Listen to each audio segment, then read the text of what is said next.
I want to bring in Frank Gaffney for more context.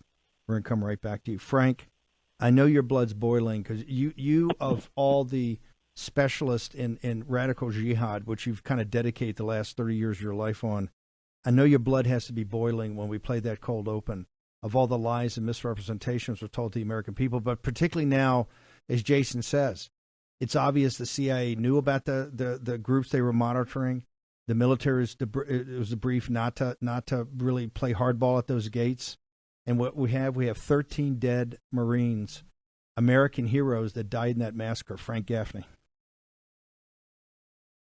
The thing that does make the blood boil, Stephen, you're right, mine is that the way this is perceived by all of our enemies, but most especially by those that are Sharia supremacists, is as submission.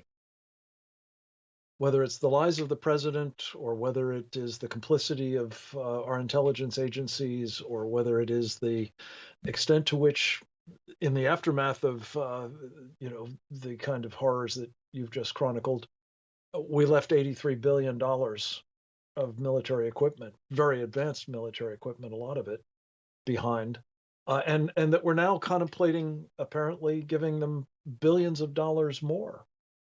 They're frozen reserves, to be sure, but still, to terrorists who now make no secret of their further intensified determination to do what Sharia, the Islamic doctrine that impels them to engage in jihad, tells them is the ultimate endgame of it, which is their dominance of the world.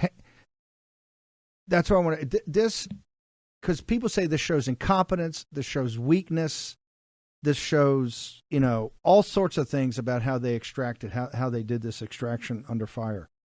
You take it up another level.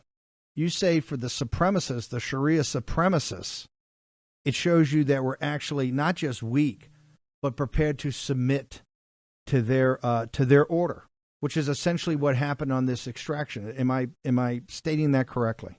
You got it exactly right, Steve. And in accordance with Sharia, that kind of behavior on the part, particularly of the infidels, and especially powerful infidels, simply, again, obliges those who adhere to this doctrine to redouble their efforts. So I had a chance to talk with our colleague Sam Faddis about this today, and he, of course, spent much of his 20 years undercover in the Central Intelligence Agency fighting these guys, mostly in Pakistan. And he says this is now a terrorist superstate that is armed, that is financed. It has money, to be sure. It's not getting to the people. They're starving and all the rest of it. But these are people who are now further disposed, further determined, further capable of waging jihad against us. And the worst of it, in a way, is it's not just over there, Steve, as I think we talked about a bit yesterday. By some estimates, there are a very large percentage of between 70 and 100,000 people who have been put into this country instead of the fellas and gals that Jason was trying to help and who were supposed to be on those planes, who we don't know the exact background of, but many of them, exactly. The majority, are military age young men and probably Taliban. No vetting. Frank, here's what I don't get, Frank. You just hear that from Jason Jones about the woman who was one of the commanders, the anti-Taliban commanders. She's on a plane. She's pointing out these Haqqani network. There's not a worse group in the world than the Haqqani network, to our allies in India and other places. She's pointing at, and this is what Sam Faddis fought his entire life. She's pointing out guys on the plane on the Haqqani network that we're bringing to the United States, and yet the FBI can't sort this out. The State Department and CIA can't sort this out. Yet today, you see they just kick down the doors at Mar-a-Lago and they ransack and raid a place and won't. And the Justice Department doesn't even have the guts to put forward what the affidavit was. And obviously, it goes back to This is all going to go back to Crossfire Hurricane. So, Frank, you've dedicated your life as a professional at the Defense Department in other places. I mean, how does this feel to you today on the anniversary to know of how many jihadists we let in the country when they were warned by people that had fought with us. And you see what's happened today down at this federal courthouse in Palm Beach about this ransacking of Mar-a-Lago, sir. Well, just to pick up on the first point, I've met this governor. She's a very impressive woman. I mean, she was teaching women to fight the Taliban and did a lot of it herself, as Jason has said. But the interesting thing is, it wasn't just she saw Taliban and Haqqani on the plane. She saw them all over the staging bases from which they were then moved into the United States, even larger numbers than that particular planeful.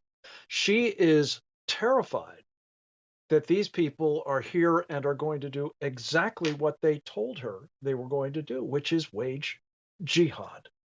And the trouble is, of course, they're not the only ones. You document every single day the numbers that are coming across our border.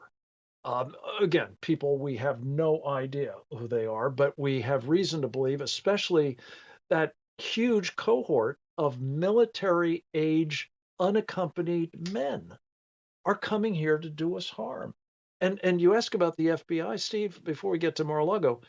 The FBI has done, as best I can tell, nothing, nada, zero, to prevent these kinds of people, whether they're Haqqani or Taliban or jihadists of other stripes, or for that matter, Chinese or just drug cartels, from disseminating themselves all over America.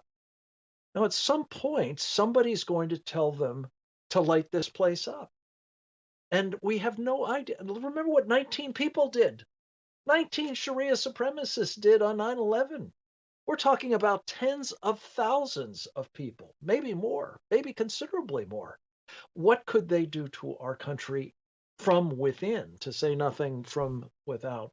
And as to the Mar-a-Lago business, I have to tell you, as I looked at that affidavit and the black redactions for page after page after page, and it made me want to vomit. I have to tell you, this is evidence of a rot inside our country that has now so thoroughly penetrated the power ministries, as they would be called in totalitarian regimes, the law enforcement, federal bureaucracy, as well as leadership, I'm afraid, of the FBI, the Justice Department, the intelligence community, the Department of Homeland Security, the U.S. military, the IRS.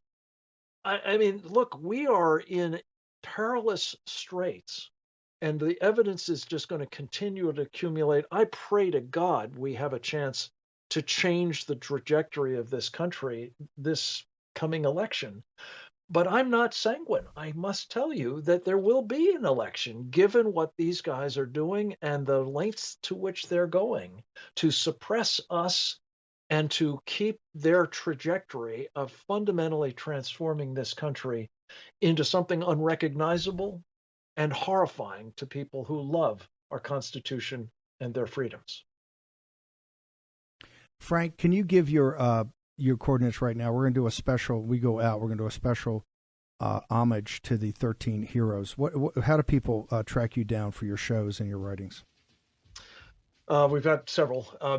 Securefreedom.org is our website at the Center for Security Policy. PresentDangerChina.org is the website of our Committee on the Present Danger of China.